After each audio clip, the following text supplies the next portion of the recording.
that the government was responsible for all this? Yes, in fact, the government has admitted responsibility. During President Reagan's term, he signed a bill of apologizing for the injustice of putting us into camps, and our stories are now part of the history books. And it took a lot of work from a lot of different people, both Japanese, American, and other people, to create this.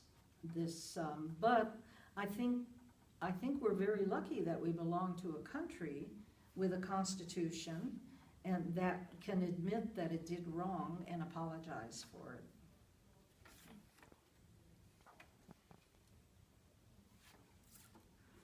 How do you feel about the people who volunteer to go to the war? To go to war like Roy, I think because he was a very young man and his parents had been put into camp, I think he felt he had an obligation to prove that he was a good American. And, you know, young men at that time, they enlisted in the military. And of course, many of them paid with their lives. But I think Roy is one of the lucky ones who came back to tell his story.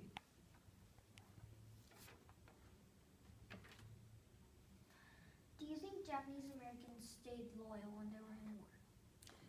Do I think that Japanese Americans stayed loyal when they will stay loyal? Japanese Americans are extremely loyal. In 1942, when they were put into prison camps, they remained loyal to the United States.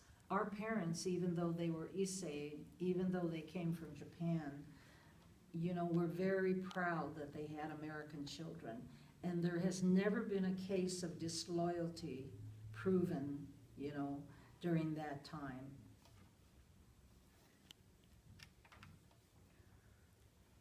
Do you think the survey asking whether the Japanese Americans were loyal to America or Japan was cruel, or what? Do I think that survey is what? How do you think about the survey asking whether you are loyal to America or Japan?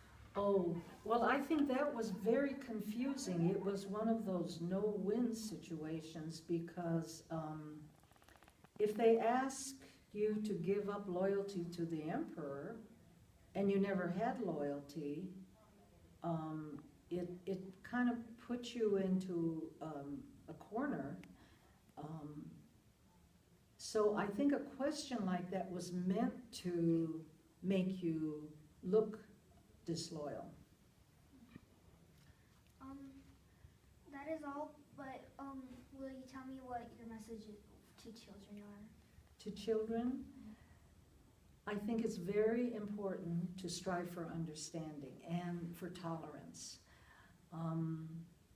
There's a lot of publicity now about bullying in schools, and I think it's really important for people to understand that we have to be kind to each other and not to discriminate against someone because they look different.